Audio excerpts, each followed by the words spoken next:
How's it going, my homies and my homegirls? So, I don't know if you guys have heard, but we have Christmas coming up soon. And the funny thing is, I almost forgot this holiday existed, and the only reason I even was aware of it during previous years was because of the annual War on Christmas hysteria that saturates the media every year. I mean, I guess the War on Christmas has taken a backseat this year to the war against the commie cough, so now I am only reminded of this holiday's existence from the shitty music I heard while I was shopping at Whole Foods the other day.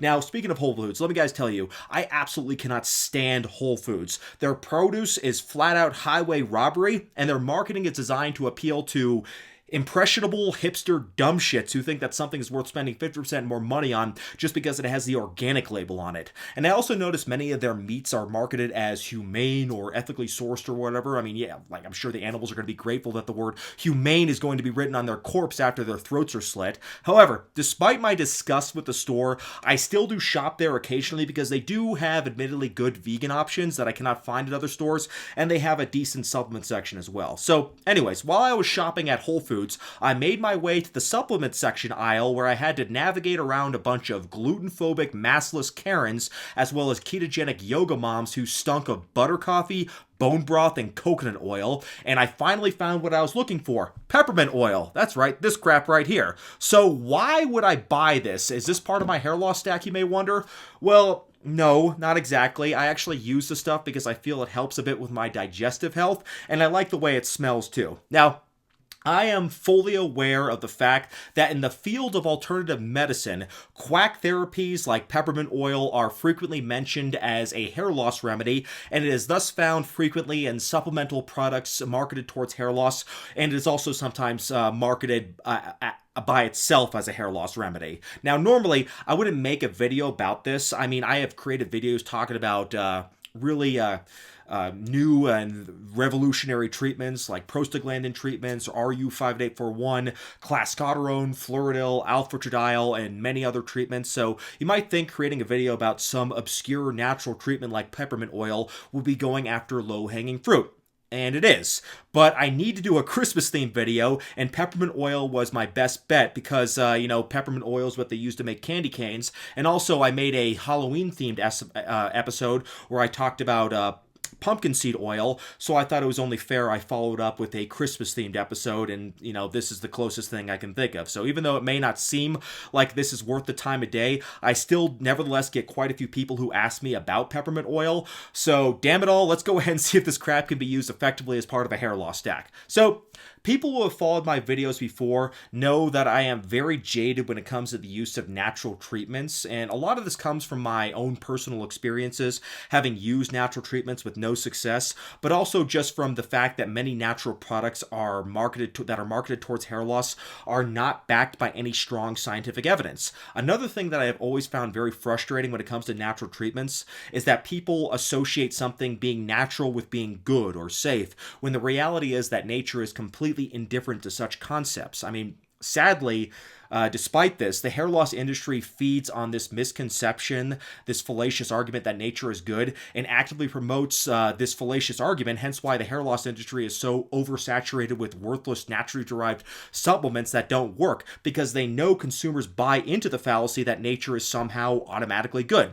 I mean, the channel Hair Guard is a classic example of this. I mean, if you remember my video on his scalp elixir, and if you haven't seen that, I highly recommend it. But anyways, he implies that his scalp elixir is a safer alternative to minoxidil because it's natural. I mean, water is natural too, but like the scalp elixir and so many other scam natural remedies on the market, it's not going to do anything to promote hair growth. So let's dispense with the notion that nature matters. I mean, especially since it's nature that is causing us to go bald in the first place. So really, fuck nature, and let's look at the actual science behind this product. Anyways, I'm going to try to dispose of my biases here and observe the evidence behind peppermint oil with as open of a mind as possible, as it would also be fallacious to dismiss something simply because it is natural. I mean, after all, I did end up giving Redensil a fairly positive review, despite it being derived from many natural ingredients as well. So anyways, after doing some digging, I came across a fairly recent study from 2014, and it is from Korea, presumably good Korea, and it is a rodent study that that compared peppermint oil to various other compounds over the course of 6 days per week for 4 weeks. And it turns out that this is the famous study that everybody on every hair loss forum always brings up when they are trying to prove that peppermint oil is some miracle growth stimulant comparable, if not superior, to minoxidil. But is the hype study any good? Well, let's go ahead and find out. So anyways, they took the mice and just shaved them, bro, so that their back hair was completely shaved off. They then divided the mice into 4 groups. One group was given just topical saline, so that's the control group to serve as the basis of comparison for the other compounds. The next group was given jojoba oil, which is interesting because I have long used jojoba oil as it is an exceptionally good hair and skin moisturizer. In particular, it can be great to counter the dryness that alcohol-based compounds can cause, as well as the dryness certain shampoos like ketoconazole shampoos can cause. So even though I think it has great cosmetic benefits, I have never heard of it being used as a therapy for hair loss. But anyways, next up was the 3% peppermint oil solution. And this makes sense because if you're going to apply peppermint oil to your skin, you do want to dilute it quite a bit because it is an irritant, so your skin can only handle so much before it just gets too red. And lastly, they also use 3% minoxidil, which is funny because I see 3% minoxidil being used frequently in a lot of studies, which is curious since no commercial brand of minoxidil, as far as I know, comes in a 3% variation. It is usually just 2% or 5% minoxidil. And you occasionally see higher concentrations for sale in the market, although the FDA has been known to crack down on those. But in any case, it is good to see minoxidil being used here, even if it is 3% minoxidil, since we now know that at least one group of mice is on a clinically proven treatment. So they mentioned the dosing as being 100 microliters of each solution once daily, 6 days per week for 4 weeks. But I don't think that is important since the amount of solution used on a mouse is probably not going to be the same as the amount a human being would use. So even if this study does yield useful data, it doesn't give us a clear idea of what would be an effective dosage in humans. And on that note, 4 weeks is also a pretty short time frame, especially since many clinically proven treatments take several months to show results, which is why oftentimes studies done on humans last up to 6 months or longer, such as the Class-Cotteron studies. But again, we're talking about mice here, and we're also talking about mice without natural hair loss. Instead, we're talking about just shaved mice who presumably will eventually regrow all of their hair anyway, so the parameters of this study are completely different than something we'd see in human studies. But anyways, to measure the progress of these mice, the researchers did photographic assessments, and what they did is that at the end of every week, up until the 4th week, they measured the rate of hair growth from 0 to 5, with 0 representing no hair growth and 5 representing 80 to 100% hair growth. But sadly, after week 1, 2, and 4, a few of the animals were sacrificed, which means that innocent animals died for this study. Now, even as a vegan, I am aware of the importance of animal studies when it comes to scientific research, but the next time someone wants to tell you natural treatments are safe and have no victims, try fucking saying that to the mice who gave their lives for this research.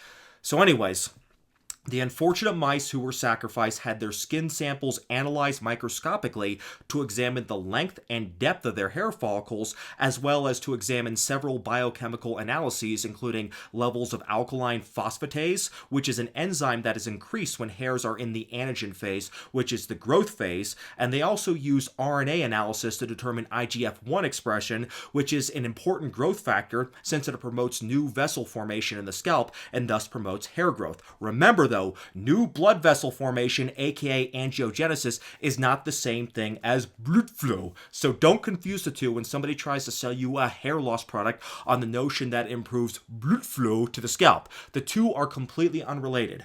Moving on, though. So, what were the results? First off, the visual assessment of hair growth showed the most growth with peppermint oil, with minoxidil coming in second, as you can see in this graph. They also provided us with a picture of some mice. I mean, I'm not sure how they got the mice to pose like that. Maybe they're dead. But again, it looks like the peppermint oil mice grew their hair quicker and more completely than the other groups, though again, minoxidil is a close second. Now, When they looked in the microscope, they saw really no hair growth with saline or jojoba oil, but did see it with minoxidil and peppermint oil, as you can see on this image. The number of hair follicles increased with both minoxidil and peppermint oil, as you can see on this graph, though minoxidil and peppermint oil are pretty similar here.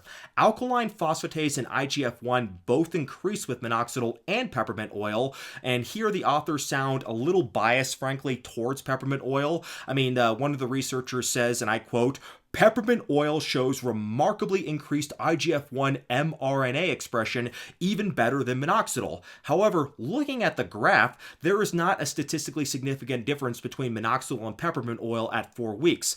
They are almost exactly the same, so that's not something I'd call a remarkable difference, but, that's what he said. So there are a whole bunch of graphs in this paper, not all of which I showed you, but they are all pretty much the same in terms of indicating that saline and jojoba oil don't do squat for growing hair, and that both minoxidil and peppermint oil seem to be effective at growing hair. However, looking at the statistics in this study, they only found that minoxidil and peppermint oil are statistically better than saline, but they did not show a statistical difference in the effectiveness of peppermint oil versus minoxidil. So at best, we can only say that the two may be comparable in effectiveness in this one animal study. So, what can we conclude from all this? Well, it does show that preliminary data suggests that peppermint oil may be effective. However, with data on human subjects being completely non-existent as far as I know, and without any other confirmatory animal studies, it is hard to draw any conclusions from this one study. So, for example, if you look at any FDA-approved treatment, there are always going to be multitudes of studies which are followed up by confirmatory studies to make sure that the data acquired wasn't due to just chance. So while this study is interesting, it is very well possible that subsequent studies would give us jack shit as far as quality data goes. Of course, the most obvious problem, though, with holding any kind of faith in the study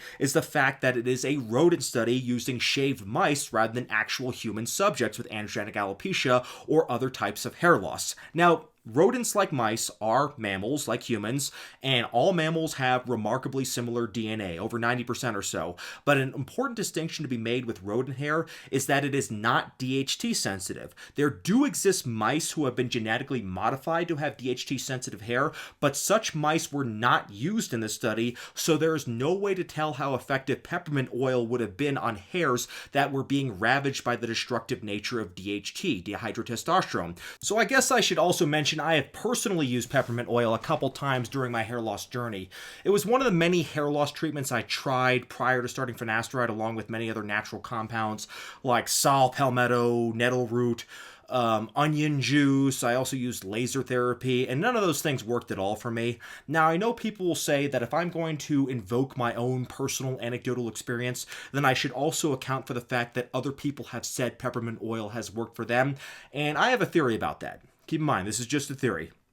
Now, I have noticed the majority of people who do say that peppermint oil has been effective for them are women. Now, women, like men, can still suffer from androgenetic alopecia. In fact, it's still the most common cause of hair loss in women. But since women don't produce as many androgens as men, it also means women who do lose hair often lose hair for other reasons outside of androgenetic alopecia.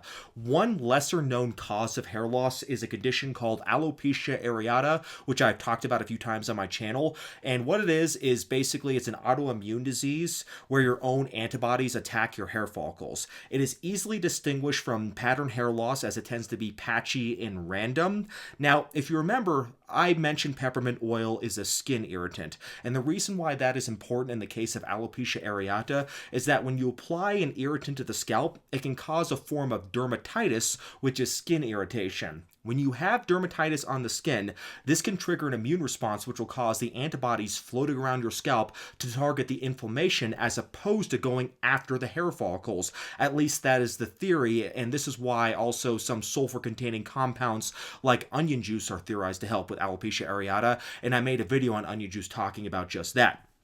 So, I suspect that the people who do claim peppermint oil or onion juice help them likely have at least some degree of alopecia areata. They may not think this because it's fully possible they also have androgenetic alopecia as well, so the progress they made using something like peppermint oil may make them think it is helping reverse androgenetic alopecia, but I think it is more likely they just have alopecia areata, and that is what the peppermint oil is helping them with. Of course, being that the cause of hair loss in people with alopecia areata is an immune response and not androgens, it is completely unrelated to androgenetic alopecia, and thus there is no evidence whatsoever that peppermint oil could be used effectively as a treatment for androgenetic alopecia, at least not until we have some research involving human subjects with androgenetic alopecia, or maybe some of those mice with androgenetic alopecia I talked about earlier. But anyways, maybe increased interest in the subject down the road will result in some subsequent data, but in the meantime, I wouldn't gamble with my hair, and I would just stick with the clinically proven treatments like finasteride, minoxidil.